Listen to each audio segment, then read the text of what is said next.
irmãos, a conversão a Cristo é um divisor de águas na vida de todo crente. A conversão, ela implica uma mudança de vida, uma mudança de comportamento, uma mudança que nós temos relacionados, uma mudança de mentalidade relacionada ao Senhor e à sua palavra. No momento em que o servo, que o homem e a mulher é transformado, ele passa a não viver mais a sua vida para si, ele passa a viver a sua vida para o Senhor. É aquilo que o apóstolo Paulo diz em Gálatas, quando diz: logo, já não sou eu quem vivo, mas Cristo vive em mim. E esse viver, nós passamos a viver, como ele mesmo diz, pela fé no Filho de Deus. E essa transformação, essa conversão, que é uma mudança de rumo nas nossas vidas, ela leva-nos a consagrar tudo o que temos e somos ao Senhor. A nossa esperança não está mais fundamentada naquilo que esse mundo e as circunstâncias nos oferecem, mas está naquilo que a palavra de Deus nos promete. Entre outras palavras, a nossa vida não é mais nossa, mas ela é do Senhor. Nós temos a marca de Cristo em nós, nós passamos a ser povo de Deus. Antes não éramos povo, mas como diz a palavra do Senhor, somos povo e povo de propriedade exclusiva do Senhor. Passamos a viver para Ele. E talvez uma das grandes dificuldades dos nossos dias seja esse entendimento de que não é mais, eu não vou mais para onde a ponta do meu nariz aponta, eu não vou mais para onde os meus achismos ou esses conceitos que o mundo me oferece, que norteiam minhas decisões, mas a palavra dele, ela passa a ser o meu norte. E tudo aquilo que nós passamos por amor a Cristo, meus queridos, é algo que o Senhor já havia dito que passaríamos, e sempre o Senhor tem uma maneira toda especial de nos acompanhar e de abençoar o seu povo que paga o preço por servi-lo. Exemplo, você olha, por exemplo, o apóstolo Paulo, quando ele chega numa cidade de Filipos, diz a Bíblia que por pregar o evangelho ali, e em especial para uma moça que tinha um espírito de adivinhação se converter, os seus donos causaram um tumulto muito grande com o apóstolo Paulo e com Silas. E a Bíblia fala que eles foram presos e atados em correntes. E naquela prisão, açoitados, sofreram. E quando a gente menos imagina que a gente ia encontrar, por exemplo, dentro dos escritos de Lucas, a seguinte narrativa: Paulo está blasfemando, está murmurando, está reclamando da vida, colocando da seguinte maneira: por que nós passamos por aqui, por Filipos? Olha o que deu. Você encontra eles atados, amarrados a troncos, e a Bíblia fala que eles estavam fazendo, sabe o que? Cantando. E você pode pensar assim: pastor, é uma narrativa bíblica, mas por exemplo, você pega num período pré-reforma, antes da reforma acontecer, quando havia uma perseguição ferrenha com relação aos servos de Cristo, quantos não foram amarrados a troncos em lenha, em meio a lenhas, e na hora de atear fogo, o algoz chega e pergunta: você nega o Senhor? Nega esse Cristo que você crê, e você pode ir embora. Quantos, meus queridos, que por amor a Cristo disseram: como que eu vou negar aquele que não me negou na cruz? E o fogo foi ateado. E quantas histórias são narradas na história, meus queridos, de homens que morreram, sabe como? Cantando. O pastor Erickson, no primeiro culto, contou uma história de pastores que saíram de Governador Valadares para um encontro no Rio de Janeiro, e houve um acidente no carro, e nesse acidente o carro teve muitas avarias, a ponto de eles ficarem presos na ferragem, ou nas ferragens. E quem viu, diz que enquanto eles não conseguiam sair ali meio a sangue, na iminência da morte, eles estavam cantando esse hino que nós cantamos: mais perto quero estar, meu Deus, de ti. E a grande pergunta que fica é: por quê? Como assim? O que significa tudo isso? O que significa um apóstolo preso, açoitado, cantando em meio ao sofrimento? Irmãos, tudo isso significa homens que entenderam que suas vidas não são mais suas, e que por amor a Cristo passariam sim por provações, por lutas, por dificuldades, e que essas lutas, provações e dificuldades, sofrimentos advindos dessas provações, não seriam suficientes para colocá-los na condição de murmuração, mas na condição de exultar, de glorificar o nome do Senhor. Você já pensou nisso? Quantas situações de humilhações que você passa, e muitas delas por ser um crente, quantas situações de dores que você está, e que de repente no meio onde você está, você só vê opiniões contrárias, blasfêmias, reclamações, murmurações, e ali você tem a seguinte oportunidade, de agradecer ao Senhor, de honrar o Senhor, de dar graças em meio a todas as lutas e dificuldades. É justamente o que o apóstolo Pedro faz nessa carta. O apóstolo Pedro, de maneira pastoral, ele está trazendo um consolo e orientação para um grupo de irmãos que estavam passando por provações, fruto daquilo que nós entendemos como perseguição. Perseguição. Que perseguição é essa que ele diz? Tudo começa lá em Atos, quando Estevão é apedrejado. A perseguição do povo de Deus começa ali. E em especial no contexto da carta, tinha a ver com a perseguição que Nero proporciona aos cristãos, um pouco após o ano de 64, provavelmente no segundo semestre, porque em julho de 64, ele coloca fogo em Roma, e dos 14 bairros de Roma, 10 pegam fogo, uma semana queimando, e os 4 bairros restantes eram os bairros onde os cristãos moravam, e ele atribui toda a culpa do fogo em Roma aos cristãos, e desencadeia por conta disso uma perseguição ferrenha. Cristãos são assassinados, da maneira mais sórdida, terrível, são perseguidos. E é nesse contexto que o apóstolo Pedro faz o quê? Incentiva os irmãos, e instrui eles. O que eles deveriam fazer diante dessas lutas, dessas dificuldades? E eu quero que nessa noite, meus queridos, apesar de nós vivermos num país livre, existe sim um certo tipo de perseguição velada. Muitas vezes nós passamos por situações assim. Você que de repente estuda, está lá na escola, na faculdade, quantas vezes você é ridicularizado por ser crente? No seu trabalho, que de repente você está ali nos tempos vagos, lendo a Bíblia ou orando, quantas vezes você é motivo de chacota? Não me esqueça, irmãos, na minha juventude eu tenho mais 2 irmãos, e a gente ia para o culto, uma cidade pequena, da minha casa na igreja, a gente passava, parece que por todas as lanchonetes da cidade, e você praticamente conhece todo mundo, no lugar que você nasceu.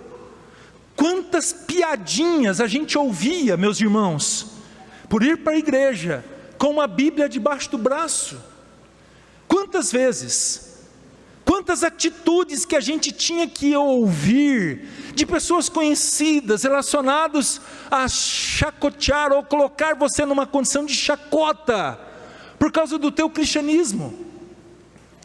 E é nesse contexto que o apóstolo Pedro orienta a sua igreja dizendo: não se esqueçam, vocês são crentes, isso faz parte, Cristo passou por tudo isso, perseverou, e o Senhor o glorificou, o Senhor o exaltou. E é justamente, meus queridos, nessa perspectiva que o apóstolo Pedro escreve essa carta. Se você puder observar, por exemplo, no final do capítulo 1 dela, você vai perceber que enquanto isso, mesmo diante das provações, mesmo diante das lutas que você passa, ele diz: viva uma vida de santidade. E o Senhor diz isso: sede santo.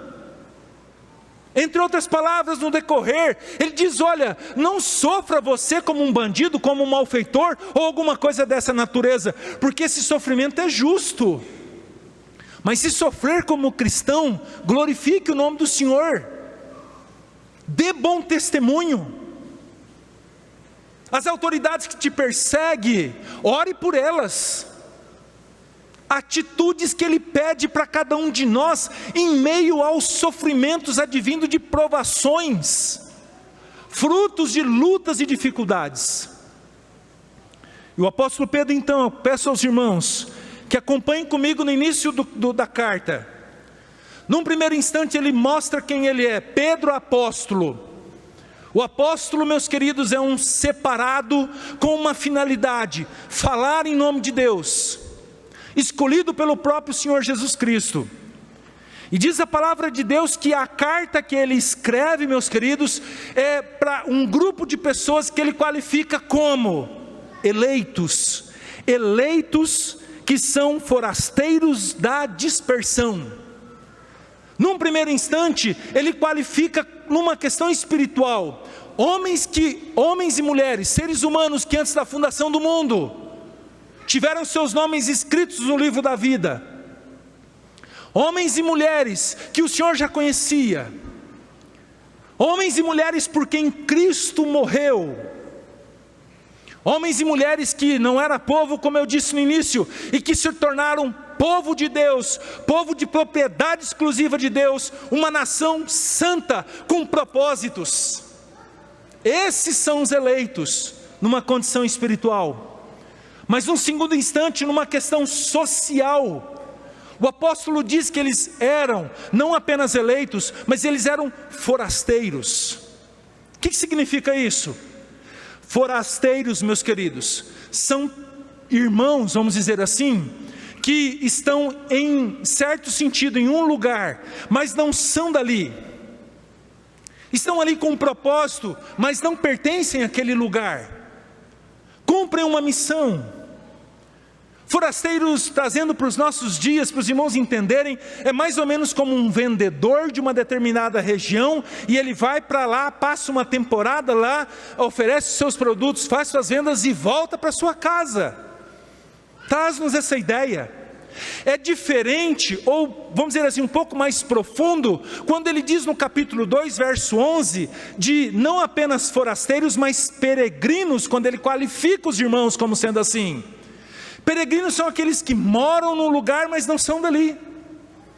De repente, pessoas que mudaram por um motivo para um outro país, moram ali, mas não desfrutam de todos os direitos daqueles que estão ali.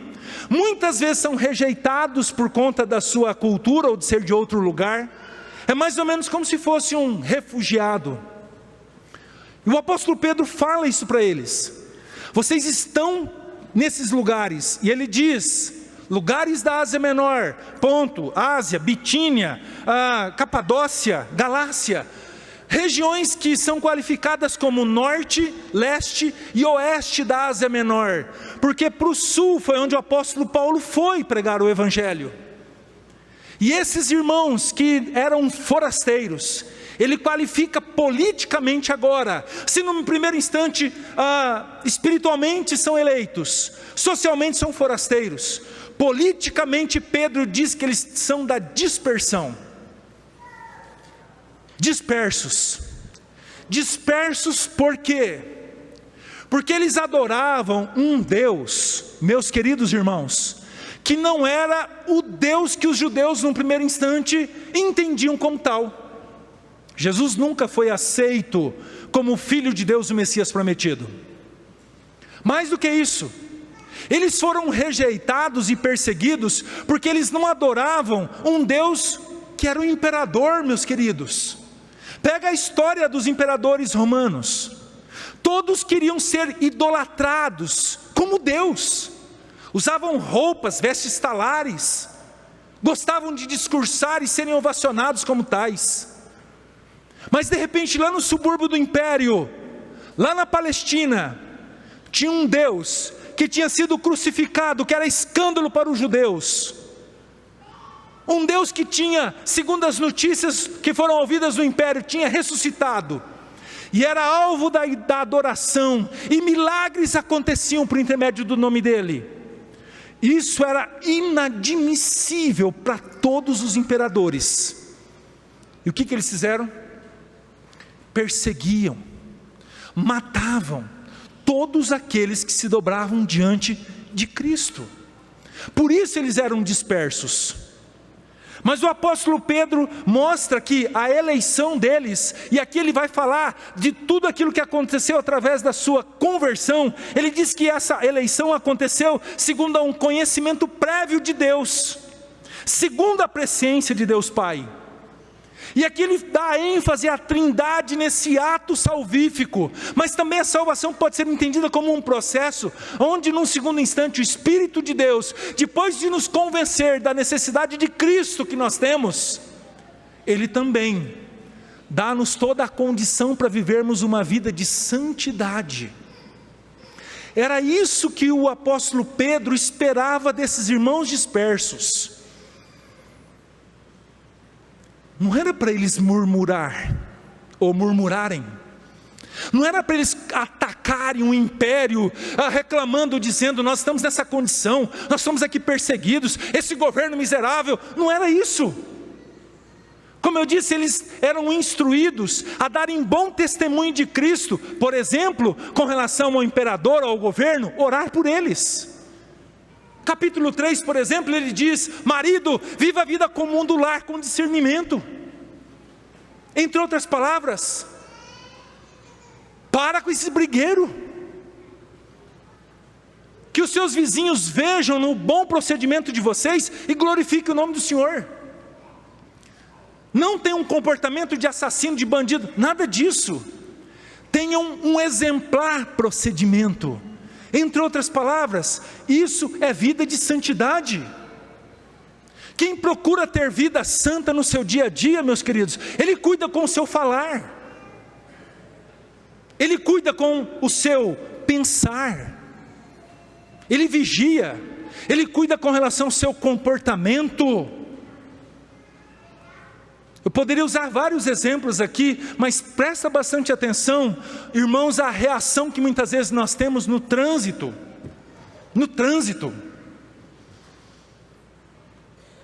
Tem alguns descuidos que a gente comete de vez em quando, e aí sempre você ouve um xingamento.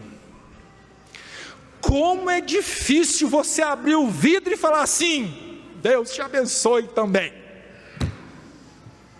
Porque a vontade é de retribuir, mas a palavra do Senhor exige de nós o quê? Testemunho, porque também nós somos peregrinos aqui nessa terra, nós também somos forasteiros.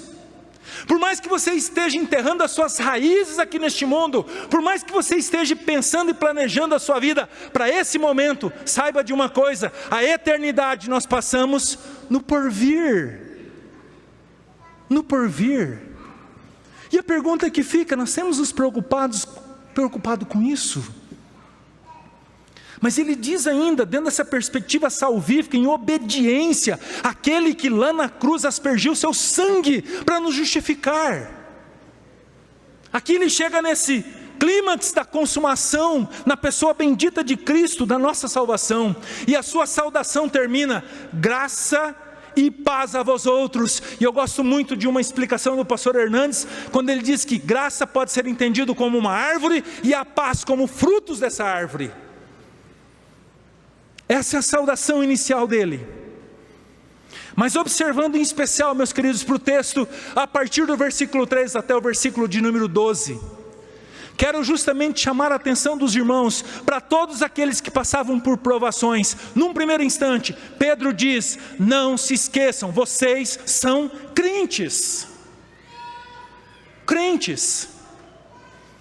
Versículo 3 nos mostra isso, e aparece uma palavra que precisa ser bem entendida, quando diz, bendito Deus e Pai do nosso Senhor Jesus Cristo, que segundo a sua muita misericórdia nos regenerou.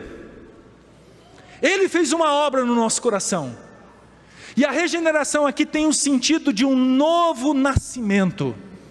Esse Deus converteu o nosso coração, colocou-nos numa novidade de vida, e Ele mostra aqui as consequências disso. Olha comigo ainda no versículo de número 3, quando Ele usa a figura do para uma, consequências dessa regeneração que Deus proporcionou no nosso coração, e Ele no primeiro instante diz o seguinte: para uma viva esperança. Viva esperança. Meus irmãos, o que vem a ser isso?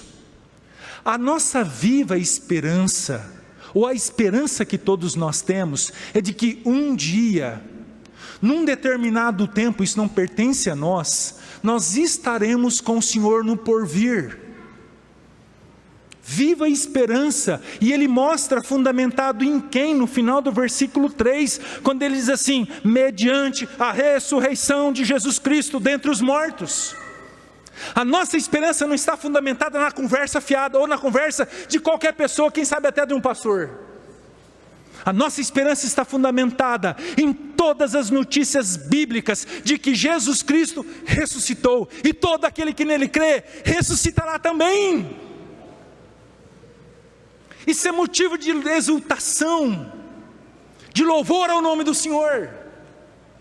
Essa esperança que nós temos, é uma esperança que nada nem ninguém pode tirar de nós. Essa esperança é que nós temos na pessoa bendita de Cristo. Mas Ele não para por aí. Ele diz que nós fomos regenerados para essa viva esperança, mas Ele diz no verso 4, novamente a figura para uma herança, e Ele qualifica essa herança. Irmãos, por que Pedro fala isso? Por que Pedro fala isso para o povo que estava vivendo na dispersão? Peregrinos, perseguidos, sofridos, longe de suas casas, longe de suas coisas, não tinham nada mais, viviam errantes, deixaram todos os seus bens, empregos, quem sabe seu sítio, seu gado, suas ovelhas, abandonaram tudo. Mas na contramão, vem um apóstolo e diz: tem uma herança para vocês, uma herança, e ele diz que era uma herança que não se corrompe, ladrão não rouba, imperador com todo o seu império, com todos os seus soldados, não tem capacidade de tirar de você, uma herança que não tem mácula, ou seja, que não tem impureza, nada deteriora ela é preservada. Mas ele ainda diz que é uma herança imarcessível, que não murcha, não se desgasta com relação ao tempo. Talvez se alguém deixar um carro de herança para você, e você não pegar logo esse carro daqui 3, 4, 5 anos, você vai encontrar o quê? Como diz o Mato Grossense, só o quimba. Mas o Senhor, através do apóstolo Pedro, lembra a todos nós que somos peregrinos também nessa terra, que existe uma herança no céu, e é justamente isso que o apóstolo Pedro diz: reservada nos céus para vós outros. Meu querido irmão, minha querida irmã, principalmente você que tem passado sim por suas provações, por suas lutas que geram no seu coração sofrimentos, o Senhor nos diz que nós temos uma esperança viva que nos aguarda, que é estar com o Senhor. E juntamente com isso, o Senhor tem uma maneira toda especial de retribuir a todos aqueles que pagam um preço por servi-lo, algo que Ele nos dará como Pai. E Ele diz que nesse instante, enquanto aguardamos toda essa confirmação, Ele diz no verso 5, se você puder acompanhar: vós que sois guardados pelo poder de Deus mediante a fé. Nós somos guardados enquanto isso. Pastor, mas meu primo novinho morreu, como que ele foi guardado? A fé desse homem foi guardada, e ele está com o Senhor. Quem faz isso, ou quem fala isso, é aquele que garante, é aquele que disse: quem crê em mim, ainda que morra, viverá eternamente. consequências, meus queridos, dessa salvação, dessa regeneração. Mas eu quero nesta hora, num segundo instante, chamar a atenção dos irmãos, que mesmo regenerados, mesmo vivendo uma nova vida, mesmo com todas essas convicções de esperança viva, de herança incorruptível, sabendo que o Senhor é aquele que nos guarda mediante o seu poder, Pedro diz: nós vamos passar por provações. Provações. Que é isso, pastor? Que teologia é essa? Meus amados irmãos, é uma teologia que vai na contramão de tudo aquilo que a gente ouve. Eu não esqueço uma vez, na cidade interior, ouvindo a seguinte propaganda: nessa noite, na igreja, que eu nem vou citar o nome aqui, se você está com dor de cabeça, dor nas costas, dor, lutas, não sei o que, foi falando, vá na igreja tal, que os seus problemas serão resolvidos. Falei, gente do céu. E naquela mensagem a gente ouvia assim: aquele que aceita Jesus, não tem mais lutas, não tem mais dificuldades. E eu fiquei pensando, meu Deus, o que a gente faz com um texto igual esse, onde o Senhor Jesus diz, onde o Senhor através da sua palavra diz que nós teríamos, sim, passaríamos por aflições, como o presbítero Hernan leu. Será que Jesus estava então, mudou a mensagem, sei lá? Ou o próprio apóstolo Paulo, quando lá em 2 Coríntios 11, ele faz um relato de tudo aquilo que ele passou. Gente, esse homem não era crente não, então. Porque quantas lutas. Olha quando ele diz no capítulo 12, 1 Coríntios, espinho na carne. E dentre as possibilidades ali de espinho, era a perseguição dos judeus. E o pastor Joy ensinou aqui, porque ele fez isso no seminário durante todos os anos que a gente estudou. Meus queridos, então dá a entender que esse homem não tinha Cristo no seu viver. É justamente, meus queridos, contrário ao que a palavra de Deus ensina. Aquele que quer viver de maneira piedosa, ou viver a verdadeira religião, você pode ter certeza, ele vai ter dificuldades, ele vai ter lutas, em todas as áreas. Quando ele fala de várias provações, meus queridos, a palavra várias tem esse sentido de todas as áreas da nossa vida. Nós vamos ter sim, vamos ser provados, vamos pedir razão da nossa fé, nós vamos ser tentados a nos esconder, a não falar, você está tirando sarro de eu ser um crente? Eu sou crente sim. Você está falando mal de Jesus Cristo aí, com essas pataquadas, essas piadinhas. Deixa eu te falar uma coisa, você está me ofendendo. Eu sou servo desse Cristo. E ele diz que seríamos sim, passaríamos por isso. Só que ele traz instruções. Exultai, diz a palavra do Senhor. Ao contrário de murmurar. Ó vida, ó azar, ó... Sabe o que ele fala?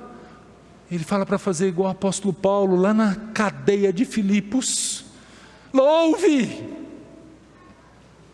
adore, bendiga o nome do Senhor, tenha a atitude de um crente, saiba que isso, como ainda diz no verso 6, é por breve tempo. E eu não vou aqui falar para você, não, um ano, olha, aguenta um mês, que vai passar. Não.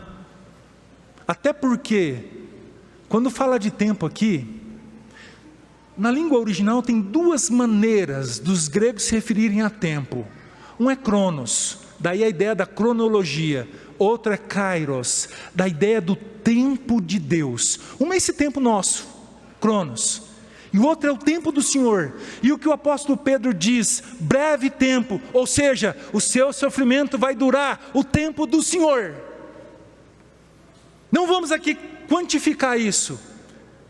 Saiba que o Senhor tem o tempo na sua mão, todas as coisas na sua mão. É isso que o apóstolo Pedro está dizendo. Não murmurem, glorifiquem, vai ter, mas exalta o nome do Senhor. Dentro desse ponto, a gente olha o verso 7, quando ele diz que todas essas provações têm propósitos. E ele usa a figura do ouro depurado no verso 7. O ouro, para ser purificado, ele passa por uma condição extrema, que é fogo queimando ele. Eu não esqueço, irmãos, nós vivíamos numa região de garimpos, próxima a garimpo. Dia que eu vi a primeira vez uma pepita de ouro ser colocada dentro de uma cuiazinha, ser queimada ali, dava para ver muito bem o que o apóstolo Pedro está dizendo. Só o ouro derrete, todas as impurezas pegam fogo, queimam, viram em nada. Sabe o que o apóstolo Pedro está dizendo? Que as provações que eles passavam era por breve tempo. Exultem nela, no tempo de Deus, mas saiba que Ele tem propósito também, nos purificar a nossa fé. Oh, meus irmãos, isso tudo, quando Jesus voltar, vai redundar em louvor para Ele. Nós vamos falar assim: Senhor, muito obrigado, porque isso foi necessário. Como que eu consigo viver um cristianismo diferente hoje? Meus irmãos, os propósitos do Senhor são maravilhosos. Mas eu vou aqui já para a terceira parte. Se num primeiro instante, diante da perseguição, dos sofrimentos que eles tinham, o apóstolo Pedro lembra eles que eles eram crentes. Num segundo instante, lembra: olha, vai ter lutas, vai ter provações. Mas em terceiro e último lugar, a partir do verso 10 até o verso 12, Pedro diz que tudo aquilo que eles estavam passando já tinha sido anunciado. Sabe em quem? Na pessoa de Cristo. E o que isso tem a ver? Meus amados irmãos, todos aqueles que seguem ao Senhor Jesus, todos aqueles que vivem uma vida consagrada, também, é claro, em grau menor, porque para nós, jamais suportaríamos o sofrimento de Cristo. O que Cristo suportou foi muito grande, mas Pedro chama a atenção: os profetas antigos relataram, conversaram, indagaram, inquiriram, tentaram descobrir, questionaram a respeito daquilo que seria, o que Cristo faria. E eles já avisaram que não apenas Cristo sofreria, mas Ele também receberia a glória. O que Pedro está dizendo? Que foi falado o que aconteceria com o Senhor Jesus. Isaías, por exemplo, profetizou no capítulo 9 a vinda do Messias. Mas lá no capítulo 53, ele disse que como servo sofredor, como ovelha muda perante tosqueadores, ele levaria sobre si todas as nossas dores, pelas suas pisaduras seríamos sarados. Sabe o que ele disse? Que haveria o sofrimento, pagando o preço por todo o nosso pecado. E sabe o que isso nos lembra? Que todo aquele que segue o Senhor Jesus, você pode ter certeza, vai ter dificuldades, vai ter provações na sua vida. Todos aqueles que seguem os passos do Mestre, vão ter lutas. Não é uma religião de uma vida mansa, muito pelo contrário, meus queridos, é uma religião que muitas vezes implica sim em abandonos de coisas que geralmente proporcionariam em nós um prazer, como foi pregado hoje de manhã pelo pastor Erley. Deixamos de adorar deuses que nós criamos, que dá um tipo de prazer, mas que é caminho de morte. Quantas vezes, meus irmãos, por seguirmos a Cristo, nós precisamos abandonar o lucro fácil, fruto de erros.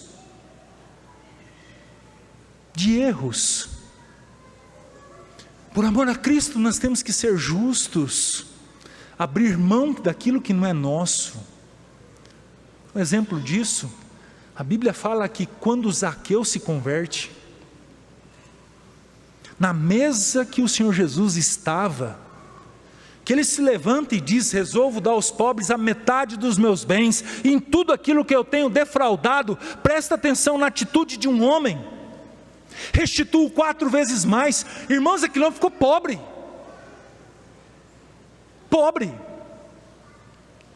mas aquele era o preço de um servo que buscou ser justo em todas as suas atitudes e posturas.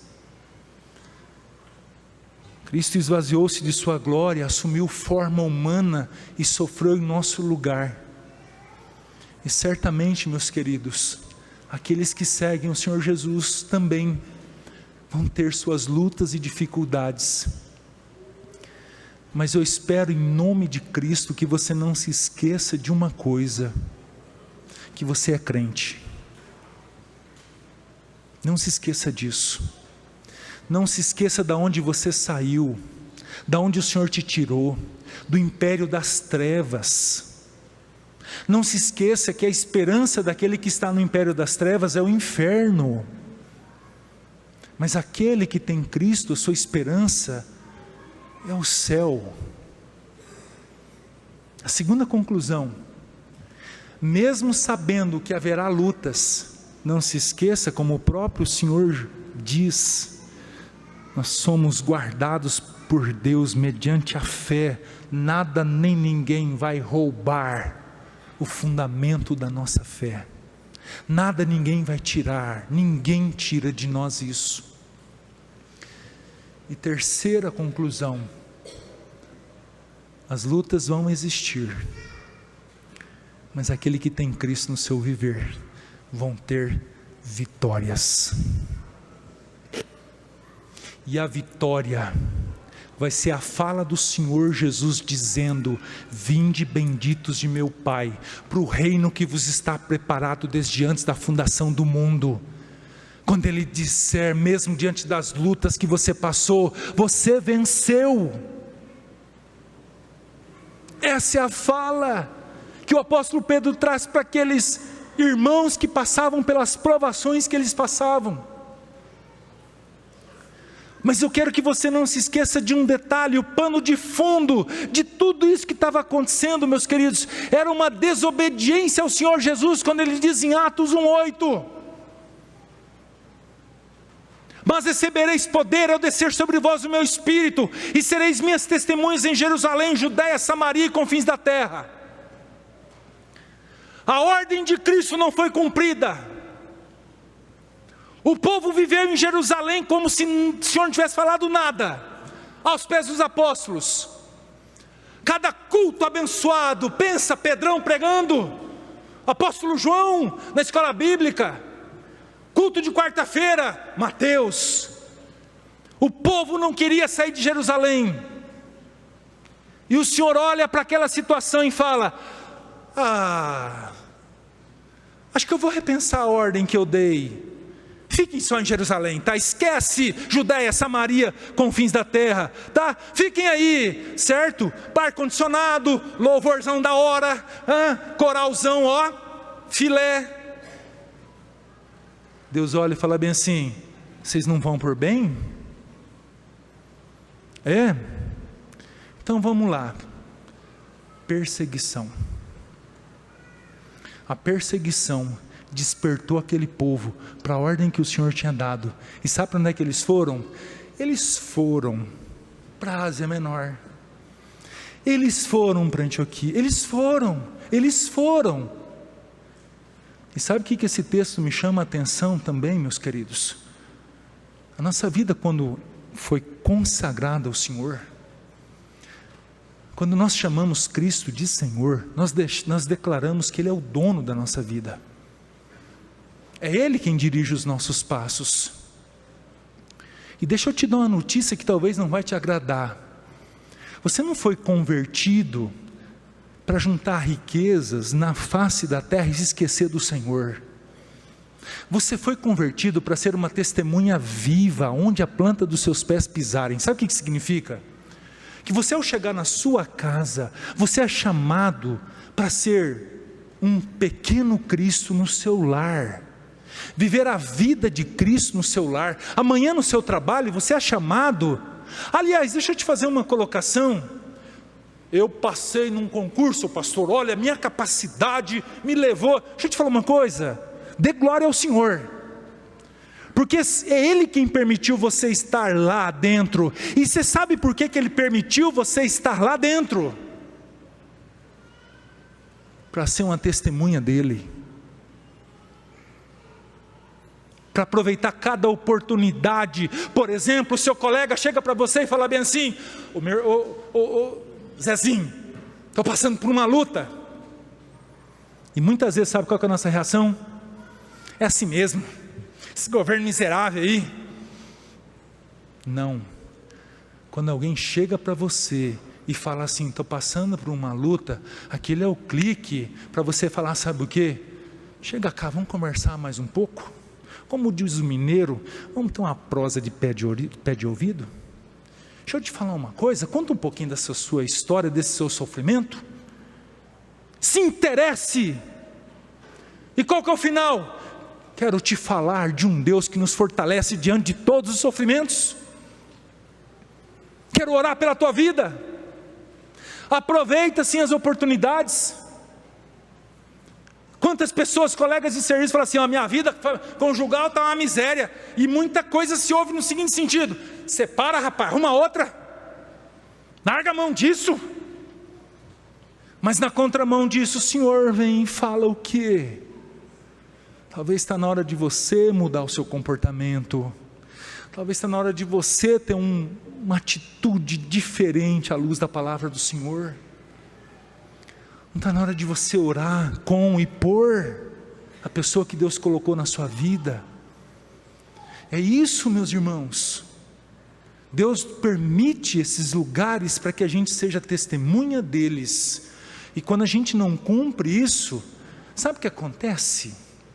Vou falar aqui o que acontece na maioria das vezes. O trabalho perde o sentido. A gente fica pensando assim: Senhor, eu estou lá, volto, segunda, sexta e tal, eu já estou cansado. Senhor, quer saber uma coisa? Começar a orar por um outro emprego. Aí ele muda de emprego, sabe o que vai acontecer? Mesma coisa. Sabe por quê? Porque não cumpre propósitos. E a gente precisa entender isso. Por que que Deus me colocou para morar nesse prédio? Não sei, mas eu vou ser uma testemunha dele, até o tempo dele vencer. Por que que Deus me colocou nessa cidade? Não estou entendendo ainda, mas enquanto isso, o meu papel é ser o quê? Uma fiel testemunha dele. Eu vou obedecer ao propósito pelo qual ele converteu meu coração. É isso. Mesmo que tenha lutas, mesmo que tenha dificuldades, o Senhor é conosco. E por mais que sejam as lutas, a vitória daquele que segue a Cristo é evidente, e a vitória é o céu, é estar com Ele, é passar a eternidade ao seu lado. Isso é bênção dele, isso é valor. E o desejo nosso dessa igreja é que você persevere em cada uma das provações que você tem, em cada uma das lutas que você tem. Persevere exultando, glorificando e testemunhando do amor de Cristo em cada lugar que Deus permitir que você esteja. E que Deus nos ajude e nos fortaleça. Amém, meus irmãos? Vamos